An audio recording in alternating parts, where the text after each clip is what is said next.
传道书第1章，伫耶路撒冷做王大毕的囝传道者的话，人生的功夫。我传道者讲，功夫的功夫，功夫的功夫，一切拢是功夫。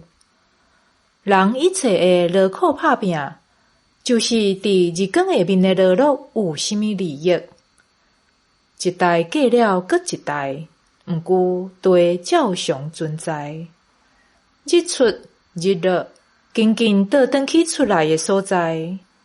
风南吹，搁倒转北，无停转西，搁西转去原来的所在。江河拢流入海，毋过海嘛未满。江河流到倒位，搁流转去原来的所在。这个代志，互人先搁畏，讲嘛讲袂了，看嘛看袂饱，听嘛听袂完。以前已经有诶，将来会搁有；以前已经做诶，将来会搁做。日光诶下面无新诶代志，敢有甚物事人会当讲？你看，这是新诶。伫咱以前诶世代早就有啦。已经过去的世代，无人会记得；将来的世代，后来的人嘛袂记得。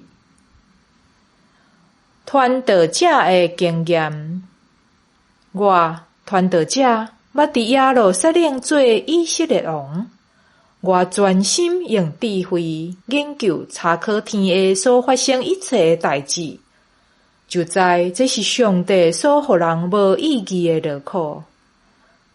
我观察日光的下面所发生一切的代志，看出一切拢是功夫，拢是掠风。完巧的袂当互伊得，欠缺的补袂满。我想讲，我有大智慧，比前到今所有伫咧耶路撒冷的人较有智慧。我嘛有吸收真侪智慧甲见识。我专心致意明白智慧，爱明白天公甲牛公，就知这嘛是掠风。因为人愈有智慧，愈有烦恼；愈有知识，愈有忧伤。